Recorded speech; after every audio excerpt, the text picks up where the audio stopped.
Welcome to Wakizashi's Tea House, Gray's Pick and Mix.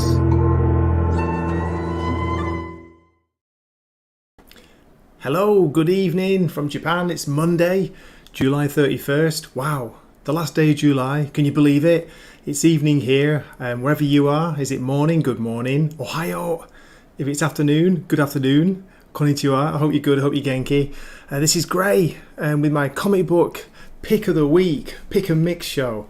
And yeah, I can't believe it's come around again so fast. The question is, do we have any comic books to talk about? Is there any comic news? Do people even buy comics anymore? Yes, they do, including me. I know, crazy, right? But anyway, where are we? Let's have a look. We had your Barmy in the house earlier on, just saying, "Evening, Gray, heading out, we'll catch up later." Well, I appreciate it, mate. Thank you very much. And yeah, looking forward to, hopefully, chatting with you on the replay. How does that work? Not sure about that. So anyway, what we're going to talk about, what's been going on with me. Let me give you a bit of exciting news from my week. Exciting, really. Highlights of the week, it's been really hot, crazy hot over here in Japan. We're talking the mid 30 degrees Celsius, which is what's that about? It's probably the low 90s to the mid 90s. But on top of that, you got the humidity. Very hot, very sticky. And yeah, crazy. How about where you are? Are you enjoying the summer? Can you believe it's August tomorrow? Oh my God, that's amazing. So what we usually get in Japan is at least another 3 or 4 weeks of crazy heat. And then at the end of August, it starts to drop just a little bit. But I'm talking mainly just in the evenings. Because now in the evenings at nights, it doesn't drop below 25, 26, even 27 degrees Celsius, which is, 28 is 82. So you're talking low 80s or high 70s at night. Dwayne, how you doing? Good morning. Hey, good morning from Buffalo. Great to see you in the chat. That's brilliant. Did you have a good week of comics? That's the question. Did you find anything to enjoy last week? Wow, that's what I'm going to be talking about tonight. So yeah, it was a bit of a weird week, wasn't it? Let's have a look. Where are we? Last week's Comic Rex. Well, to begin with, what did I even review last week? Do you remember what came out last week?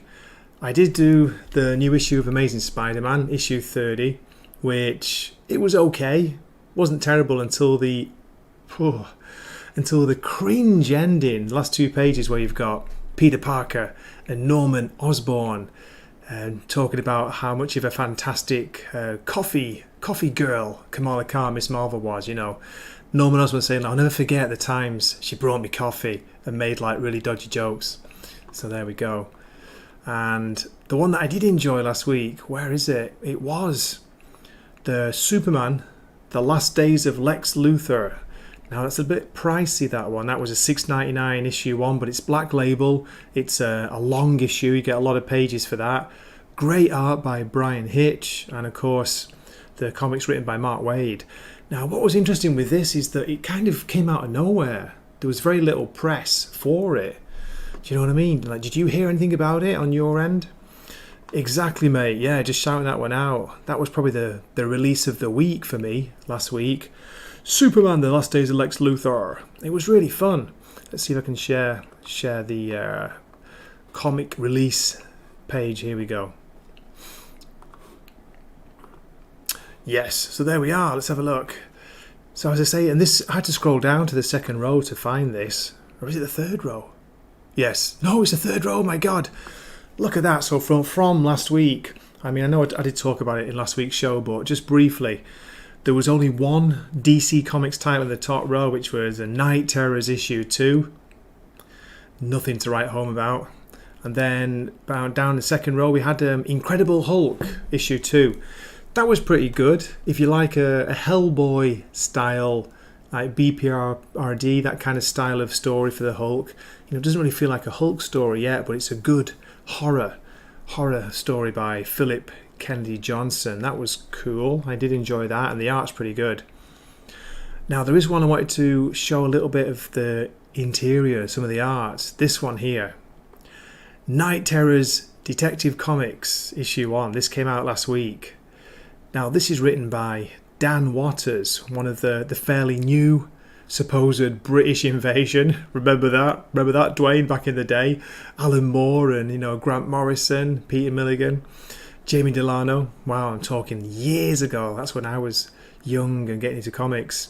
But Dan Waters can be quite good, depends, but he's a little bit wordy. I've heard criticism that, he's trying to be the new Ram V. Now, I don't know if that's, is that a good thing or not? Hey, Hulk 2 from Dwayne as well. Yeah, you recommend that. And nay, yo ho ho, how you doing? Good to hear from you. I hope you're good, hope you're Genki. Hope you got some good reading done recently. Immortal Hulk is definitely recommended reading. Okay, yeah, I've read almost the whole series of that, Dwayne. I got up to, I think, the last 2 volumes. I need to catch up with those. So this, Detective Comics, it's a night terror, so it's out of continuity. The kind of Elseworld stories, they're supposed to be linked together. But you know what I've heard? I've heard rumours. This is just rumours, unsubstantiated, but the reason they dropped this 2-month Night Terrors so-called event, which has not been very well planned by what we've seen so far, is, and again this is alleged rumour, that the DC editors were doing such a crappy job that almost every book was delayed, was going to be delayed by 1 to 2 months. So they needed something to fill in that gap. They needed to buy more time, for the artists, for the writers to catch everything up. So they launched the Dawn of DC, which was pretty interesting, even though it was very staggered. It's kind of all over the place. They launched that with some good-looking titles, and then they put the brakes on after a couple of months, after 2 or 3 issues at the most, and dumped Night Terrors in the middle of summer. Completely bizarre. Don't you think? Oh, yeah, Ram V, there you go. That's Dwayne's reaction to that. So, Night Terrors, let me show you a little bit of inside the comic book, because I want to show this art. Here we go, let's see if this works now. Go on, StreamYard, you can do it. No, it's not showing yet. What we'll have to do is go back one more time. Bring this up here like that. Okay, now see if it's showing, comes through. Yeah, it's very finicky. Here we go, got it. Okay, the reason I wanted to show it, as I say, is mainly for the art. Now, the story's pretty good. It is a proper kind of horror, freaky horror nightmare tale, but have a look at some of this art. We open with Jim Gordon in a graveyard, and of course it's snowing in July in Gotham. There we go, so that's how you can tell it must be a dream or a nightmare. And he's visiting the grave of his son, the serial killer. Can you believe that? This is going back, quite a few years. So just let me scroll ahead a little bit. This is a kind of the style of the art. It's pretty cool. I like it. There's almost a pencil crayon feel to the colours, the style here. Where's the title page? I want to give the artist's name. Okay, here we go. So this is only one of 2 issues. It's The Good People of Gotham, Part 1. And as I say, written by Dan Waters with art by Riccardo Federici. So there we go. This weird style, but it's pretty good. It's a decent story, even though it's a bit wordy, because it's something different and it seems to be going somewhere. Look at these things here. These actually remind me of something from a Judge Death story. The weird, freaky judges of the different, the dead realms, judges of hell and stuff. Pretty good, pretty freaky. What do you think? Or almost a kind of nightmare story taken out of Sandman. The Sandman universe, the Corinthian stories, the nightmares there. So I do like this style. Let me know what you think in the chat. And speaking of that, let me get back to the chat, see who's here. Yawn, says Dwayne. You're the yawn of DC. Dingling marketing. Lots of pretty pictures, and where's the story? Yeah, well, I know what you mean. But as I say, I'll do like the art in this Detective Comics Night Terrors special. Pretty good. Maybe worth a look for looking for something different. So, where were we? Let's get back to last week. So as I say, not a lot to write home about. There was the Superman Last Days Lex Luthor. If we keep going down, what else do we see? The Scorched was out. Scorched issue 20, the Spawn team book. I had a kind of look at it, but it didn't really excite me, so I didn't bother with that. I'm sure there's something else that I'm missing here. Here it is. Got it. We got the finale to Nightclub, the first volume anyway, of Mark Millar's Nightclub, issue 6. Let's have a quick look at this. Double issue as well. 36 pages of story, $3.99. Very good price. Got a confession to make here. I haven't actually... You're laughing. I haven't actually read it yet. I've got it on my TBR pile, but I haven't read it. What am I doing? It's there's a few reviews and they do look pretty good. It's saying, yeah, good conclusion. There's one poor review. I'm not going to show it, but I'm just going to have a quick scan and see what they were saying. Okay, pretty disappointed. It started like it was going to be epic, but not really. Anyway, there we go. I've often heard that about Mark Millar, that he's kind of renowned for not always sticking the landing. He starts things off very well, but then you kind of like left scratching your head. Nay. Speaking of nightmares, read The Now of Brown graphic novel. Oh, you read that, did you? And you wouldn't recommend it? Too slow and meandering, with very little plot. Oh dear, I never heard of it, The Now of Brown. So okay, so that's not a recommendation then from Nay. Thanks for that, man. So yeah, Nightclub. I must get round to that. But I've been enjoying it. It's been good. So let's keep moving on. Get to my banners. Let's move on to Gray's picks for the new releases for this coming week. So the week starting, as I say, it's July 31st today, but Tuesday are the DC Comics releases. Tuesday the 1st of August. And then Wednesday will be the Marvel and the Indies. TG for back issues. Yeah, thank God, says Dwayne. Superman vs. Aliens 2 by Chuck Dixon, John Bognovi and Kevin Nolan. Oh, wow. Cool. I haven't read that crossover. Superman vs. Aliens. That sounds crazy. Crazy fun as well. So let's have a look at new releases. Here we go. So now I think, as far as I know, I think August is it's a 5-week month. So there are some annuals coming out, and the first one that catches your eye, the top pulled or the most pulled issue for the coming week is Amazing Spider-Man Annual number 1. Number 1? Really? Let's have a look at this. This is a $4.99 priced comic. It says it's 36 pages. Okay, here's the quick synopsis.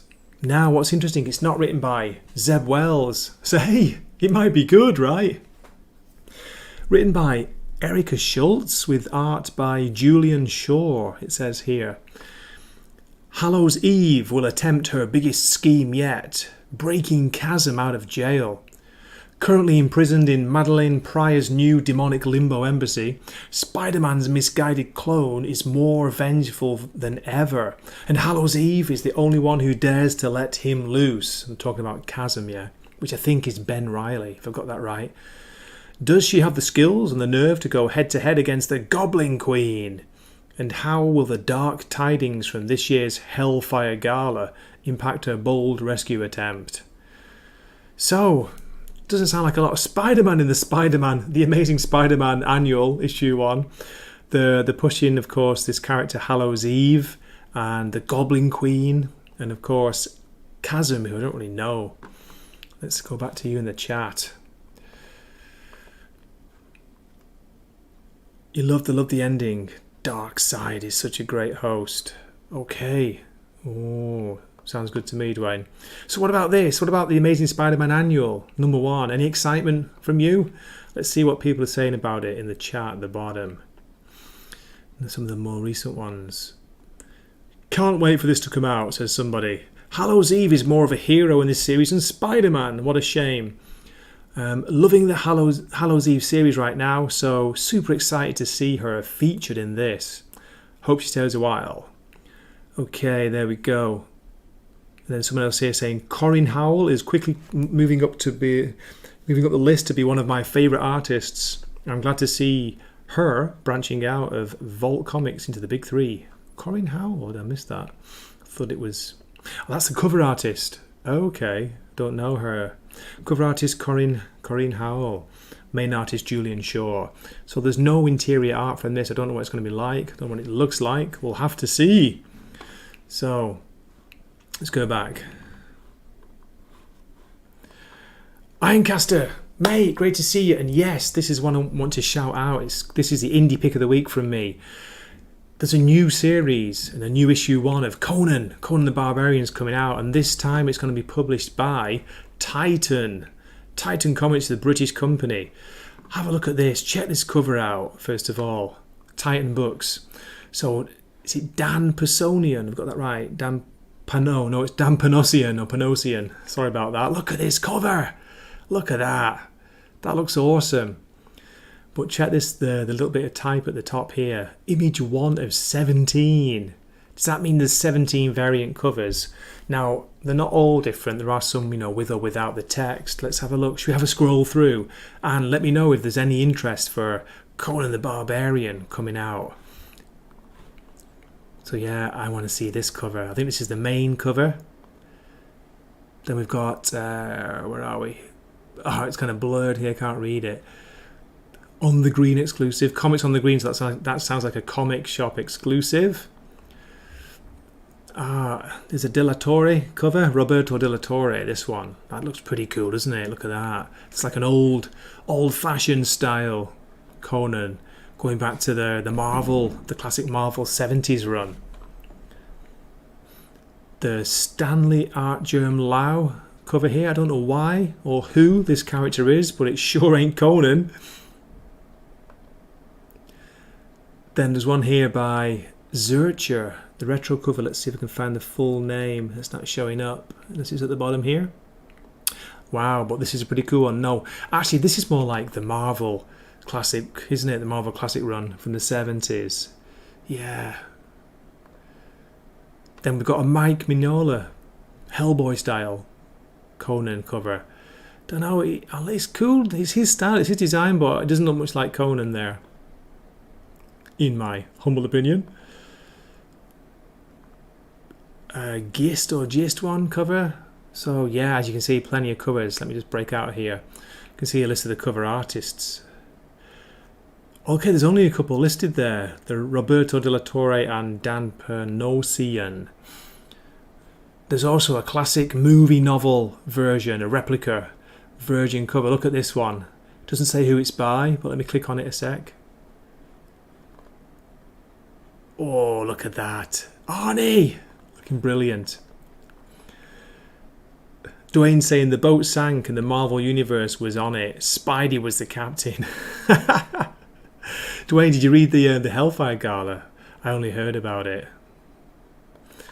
And yes, to Conan. Come on, look at that cover. Fantastic. Yeah, no, you're right. That Mike Mignola one was a rather skinny and anemic Conan. Okay, thanks, Ironcaster. Be on the lookout for Fire and Ice, issue 1 as well. Oh, I haven't heard of that. Okay, let me get out of this. Just want to show that movie variant. That's pretty cool. But look at all these variants down here. Good grief. There's even a Colleen Durant exclusive foil variant cover. I think that's limited to it's finished now, the San Diego Comic-Con. And a couple of black and white versions of the main covers are showed there. Okay, let's get back. Let's have a look. So you were saying, is there a Fire and Ice coming out soon? Wow. That takes me back, Fire and Ice, to the classic animated movie from long ago. Let's have a look through. Let's scroll down. Hey, what caught my eye? If you're still there, guys. Isom is listed here. Issue 2 of Isom. It's got release date July 31st, which is today, Monday, and it's $35. Good grief. Plus shipping, and if it's coming to Japan, you can add another 30 or whatever, between $25-$30 to that. So you're talking $60 to $70 for a comic book. Okay, it is, it's 112 pages as it says, and it's independent by Eric July, but it's just too expensive for me. I don't know what shipping's like in the States, Do you guys get it a lot cheaper, or do you still have to pay a lot for shipping over there? You know, it can't be helped to ship to Japan, can it? Oh, really, Dwayne? You reckon Mike's phoning it in these days, yeah? It's a shame, isn't it? A bit like Frank Miller with some of his recent covers. Wolverine, I'm looking at you. Okay. So, but yeah, good to see it's actually listed here, you know, as a new release. Okay, let me get back. So what caught my eye from they're coming up there this week, Amazing Spider-Man Annual, I was just kind of shouting it out for a laugh, really, for a joke, but if you're a fan of X-Men, issue 25's out, I'm not reading it. Spawn, issue 344 comes out. I'm still kind of reading that. I kind of I dip in and out these days. I'm more focused on Gunslinger and King Spawn. Then we have a JSA, Justice Society of America issue 5 from DC. That's the highest pulled issue for DC Comics from this site, by the way. Don't forget, League of Comic Geeks. So it's only a small site.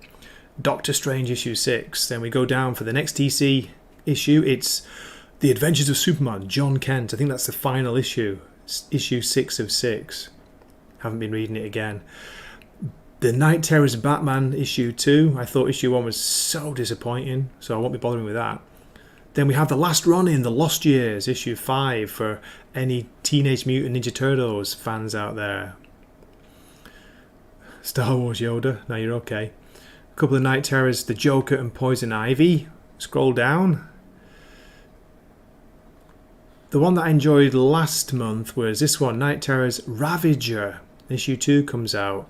It's, is it Deathstroke's daughter, Rose Wilson? And Jim from Weird Science Comics and Eric, they've been looking forward to City Boy issue 3, which has been quite fun. It's not bad. It's out of the We Are Legends titles, it's probably the most interesting one. There's a What If Dark Venom here. Then we're going down again.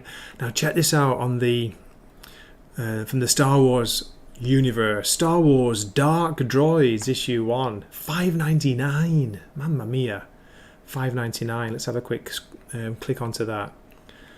36 pages, but $6 is a lot of money. Anyway, it's written by Charles Soule, art by Luke Ross, and it says, Scourge of the Droids is a Star Wars epic like you've never seen before.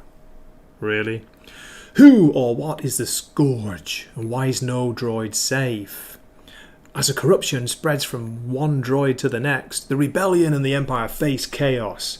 What role does Ajax or Ajax Sigma play in all of this? And whose side is he on? Find out when horror comes to a galaxy far, far away. Charles Soule continues his legendary run on Star Wars with the most ambitious event in Star Wars comics history. Wow, they're not like selling this up at all, are they?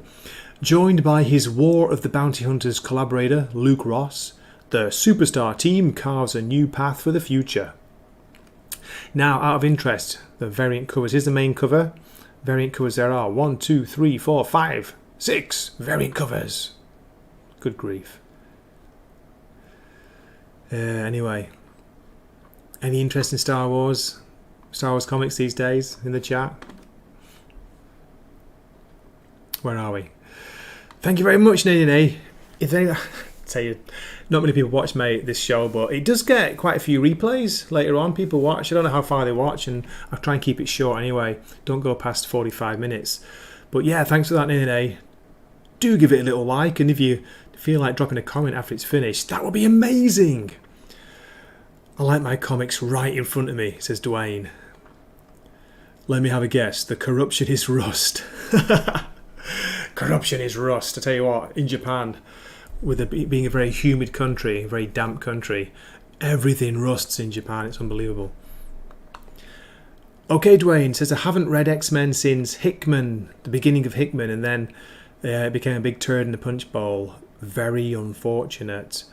I was the same. I kind of hopped back on after a long time away when they did the House of X Powers of 10, you know, the relaunch with Jonathan Hickman running it, and that was pretty exciting.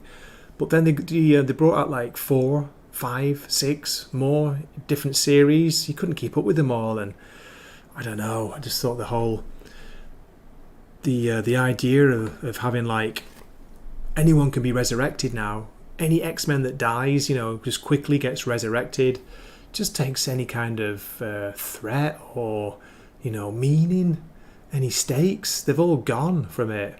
I mean, I know stakes really don't happen that much in comics anyway. Characters don't, or very, very rarely, stay dead. Not for long anyway. But yeah, having that where you just have, okay, all the X-Men got wiped out. Yeah, but they just resurrect them. Doesn't mean anything, does it? It has no meaning. Okay, anything else was down there?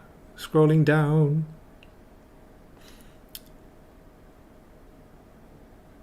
There's a Sandman Universe special, Thessaly, issue 1. That's part of that Nightmare Country line. I think it's James Tinian, he's writing it still, as far as I know. Let's have a quick look. Any Sandman fans? James Tinian, and the artist is Maria Lovett. Love it, baby, love it. I don't know.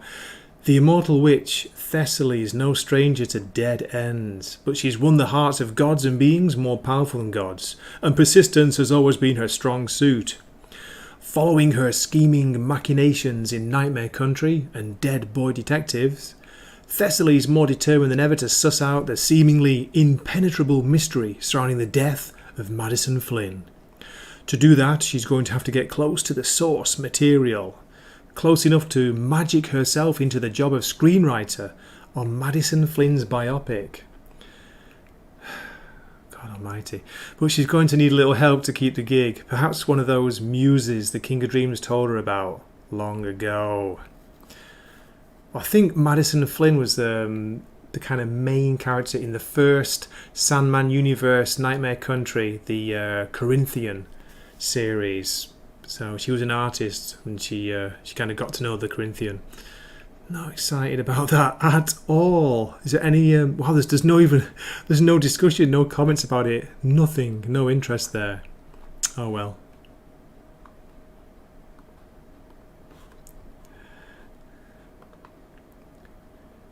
Great relaunch. Too many books about the X-Men, yeah? Yeah, Dwayne, I hear ya. Gaiman and Tiny Onions, no thanks. Oh, let me know if my signal's okay. It's going a bit, what do you call it? Low. I'm down to 1 bar on StreamYard, so let me stop sharing, see if that helps. It would be better if resurrection has some consequence, like loss of memory or personality. Yes, Nathan. Now, in the beginning, they were kind of playing around with that a little bit, where there were people were coming back and they were like kind of half crazed, half insane. I guess that's a little bit of the Batman, the Lazarus pit idea, isn't it? Part of that, but I don't know if they continue with it because they say I'm not reading X-Men. So as far as I know, they come back and it doesn't take long to return to how they were before. Great idea, says Dwayne. So yeah, he likes the sound of that. That's cool. Okay, that was all really for the new releases next week. Okay, actually there was one more that Ironcaster was talking about before. Okay, who's his published by? Let's have a look. Fire and Ice, issue 1. It doesn't say the publisher. Oh, it's Dynamite. Dynamite are doing it. Let's take a chance and share this and see how we do. Fire and Ice comic book. Ooh, it might be good. Preview, issue 1. 32 pages. Written by Bill Willingham of Fables fame and art by Leonardo Manco. Wow, I remember when he was doing Hellblazer work back in the day. A fantasy classic returns to life with an all-new prequel series. More than 4 decades ago, 2 iconic creators came together to bring to the silver screen an amazing new world of magic and adventure in their classic animated film Fire and Ice. Yes! Legendary artist Frank Frazetta and famed director Ralph Bakshi crafted a unique vision of beauty and danger. Okay, let's scan ahead. Okay, Fire and Ice issue 1, acclaims comics writer Bill Willingham joins forces with Leonardo Manco Okay, a new legend is about to be born, so not much about it there, but nice looking cover. It's pretty cool, isn't it? Look at that. Ooh. You can tell it's dynamite, can't you? Look at that variant. Oh, very cool. Oh my god, there's 28 images. Not all different, but 28 variant covers if you count, ones without or with or without text. Unbelievable. A couple of people writing about it. People who remember the animated movie. Okay, cool. Well, thanks for that, Ironcast. I had no idea. I hadn't heard anything about it. Dwayne saying, picked up X-Men Epic Collection, the Byrne Austin, with lots of goodies. Wow, that must be a big, fat book, is that right? How many issues in there? And NNA saying that prequels are hard since you must connect to events coming after. This is true. An all-new prequel series, yeah, so there you go. We'll see. I've not seen that in a long time, the animation. Wow. I'm tempted to go back and revisit it, but I tell you, the animation is gorgeous in that. The way they've got the characters moving. So well done. Really, really good. Okay, nice one. There we go. What's next on the list? Grey banners. Briefly talk about the new Shonen Jump. Here we go. Oh my goodness, what am I doing? I tell you, my mic and the screen, the mic screen to stop the plosives gets right in the way, and I can't see what's going on half the time. I can't see where my tabs are. Here we go. Just briefly, because I know there's not many of you interested in Shonen Jump, but I tell you, man, it does so well over here. It's issue 35 of this year, 2023, and we've got on the cover Sakamoto Days. It's a pretty cool series about her. Originally, it's a retired hitman, retired assassin who's like running a store, and he comes back into working again. Cool character. Look at that cover. Sakamoto Days. Let's see, what chapter is it up to? It's up to chapter 129. Wow. And there's a Jujutsu Kaisen new chapter coming out there. Anyone there watching the animation? Season 2 just started recently. Otherwise, not a lot stands out that I know anyway. I always look at the ones with the highest number. So like Jujutsu Kaisen's up to chapter 230. And then Sakamoto Days 129. Mission Yozakura Family. Don't know that. 188. Unbelievable how they go on. But I tell you, if they stop selling, if they're not popular with the readers, they get cut. The Japanese, they don't mess about. You've got to sell units, you've got to sell numbers to make it or break it, baby. Okay, there we go. So stop that one.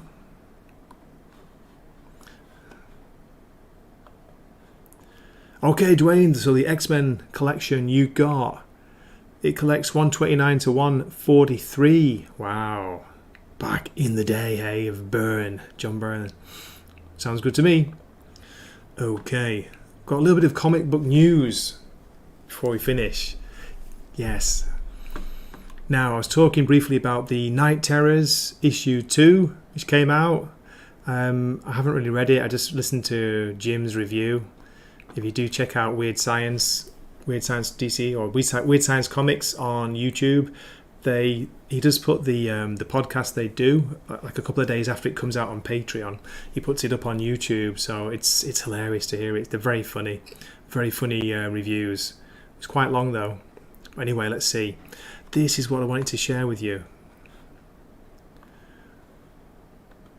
This is an article from CBR.com. Boo. But anyway, that's how, you can't really find much comic book news anymore these days. It's written by John Dodge, published 15 hours ago. DC's Night Terrors brought back the original Sandman, but why? So let me go about. I'm going to scroll down to give you a little bit of a. If you don't know who he is, who is DC Comics' original Sandman? Here we go. It says, quoting the article here, originally introduced all the way back in 1939 in Gardner Fox and Bert Chrisman's The Sandman at the World's Fair, from the pages of New York World's Fair Comics, issue 1. He is Wesley Dodds, was whisked away to Asia following the death of his mother at the height of World War One. Though his travels proved to be a fount of invaluable knowledge, it wasn't until after returning to the United States after his father's death that Dodds found himself embroiled in the kind of fantastical adventures that would come to define him. While Dodds had previously been happily living a life of leisure, a sudden onslaught of horrifying visions kept him from finding any solace. Sounds like my dreams recently. In turn, Dodds refashioned himself into the Sandman, a vigilante who would hunt down the very same killers and criminals from his waking nightmares. There we go. And that's that's a more recent, not the classic image, that's a recent The Night Terrors version, where he's kind of come back from the dead, so he's all zombified underneath his gas mask. Just let me go a little bit more, but don't worry, I'm not going to read the whole thing. Although he didn't understand it at the time, this was due to the imprisonment of Morpheus, better known as Dream of the Endless, on Earth. With living concepts such as dream sealed away, the universe itself shed portions of his power upon others in an effort to correct the imbalance it suffered. So imagine that. It's a great opening story to Gaiman's initial, original run. Issue 1 where, oh my god, forget the name of the. It's like basically Aleister Crowley version of him wants to trap death. But they don't, by mistake. They actually trap Dream, and he keeps him imprisoned for like 75 years. So during this time, some crazy things are happening in the world of sleep and the dreamscape. So one of the ways that the dreaming kind of tried to repair itself was by making this character, this Wesley Dodds, become the Sandman. That's what Gaiman, anyway, later adapted that story to his story. If you know what I mean, that makes sense. So, in the years that followed, Dodds would become a prominent member of the Justice Society of America, putting his powers to good use as one of the Golden Age's greatest heroes, and cementing a legacy that lived on with the Sandman of the next generation. Yet, those early adventures belied the horror that undercut his entire life. There we go. Let me get back to you. Okay. Hey Dwayne, God bless Japan for an excellent business model. Thanks, mate. Thanks very much. I don't want to say that. I'm not Japanese. Let me just get rid of the Shonen Jump thing. There we go. And Nene is saying, it seems to me especially Japanese storytelling is quite different from what we're used to here in the Western world. The good thing about it, Nene, is you probably know this already, but in manga, you've got a manga for any kind of interest. If you're looking for a manga about playing tennis, they've got one. If you've got a manga about knitting scarves or jumpers, it's there. If you've got a manga about depression and being overworked, the salary man, the crazy hard work ethic in Japan, it's there. They've got everything, not just happy, hero stories. They've got stories of depression and doom and death and horror, all sorts. So yeah, to elaborate, says Nene, some stories don't have a specific beginning or end or a plot that ties it together. It's more events happening and people caught up in them, kind of determinism oriented. Wow. Yeah, I agree. And nice to see in the chat Norinrad82, good to see you, mate. Have you read Violent Circle, Grey? No, I haven't read it. I haven't heard of it. Let's have a quick look. Violent Circle. Sounds like independent. Is that right? Oh, ooh, okay. Looks pretty interesting. Here we go. Violent Circle comic. Or is it Vicious Circle? Violent Circle.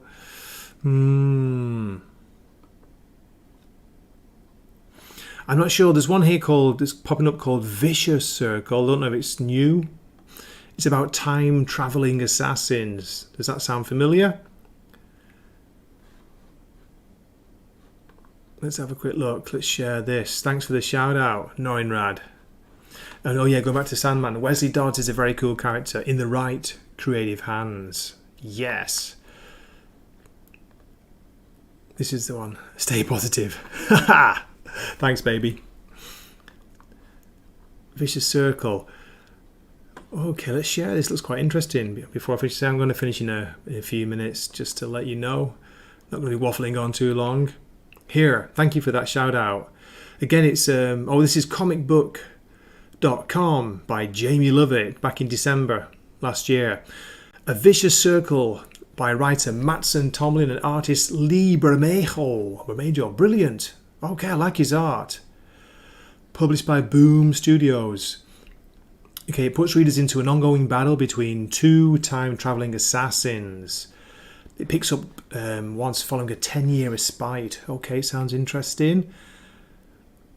With the unusual nature of their connection, both of these assassins seem to represent different attitudes towards the slow pace and at times repetitive nature of historical events. It's all just a little bit of history repeating itself, to quote a song. Okay, looks interesting. Let me go scroll down a bit. Thacker, one of the characters, experiences a black man, specifically a black man from the future who seems to know his history, wraps itself around the fatalistic themes of the book. The issue introduces readers to Thacker as he awakens and thinks, the world will end. It just hasn't happened yet. Okay, interesting. So it has racial themes to the story, grim undertones, the black and white American mid-20th century, to a cyberpunk future where acid rain singes his skin. Okay, cool. Sounds interesting, mate. I like the idea. The concept sounds good. That art looks pretty good. The page they've got showing there. Let's just scroll down if they've got any more pages. No. Okay. Thanks for that. I appreciate it. That's cool. It is really good, says Noinrad. Thank you. And we've got Dwayne shouting out, Kingdom Come and JSA Johns and Sand, aka Sandy Hawkins. Is that the Sandman from, I can't remember, Kingdom Come, it's been a while. So I think that's everything. How are we doing? It's 42 minutes. It's a good time. I always try and go about 40, 45. So yeah, that's about it for the news for coming up. Not a lot to get excited about for next week, apart from Conan the Barbarian, a new series from Titan Books. So let's hope it's good. It's Jim Zub writing that, and the artist is, I think it's, who is it again? I think it's the same artist who did there's a free comic book day preview issue, which is very good. Just bear with me while I quickly check. It's Roberto De La Torre. That's right, he did one of the variant covers. Yeah, so Jim Zub writing, Roberto De La Torre as the artist, and colours by Jose Villarrubia. Richard Starking's on letters. $3.99, issue 1 drops on Wednesday. Sounds good to me. Brilliant. Okay, that's it. So, as always, I really appreciate you tuning in. Thanks so much for watching. Hope you're having a good, or you will have a great Monday if you're enjoying it. How's it going in Europe? How's it going over in the States? And if you're in Japan and you're watching, which I wish you were, but you're not, I hope you had a great Monday. Okay, that's about it for now. So let's have what kind of note should we go out on? Should we go out on a happy note or an optimistic note? You know, it's me, isn't it? It's got to be something optimistic, right? Maybe not.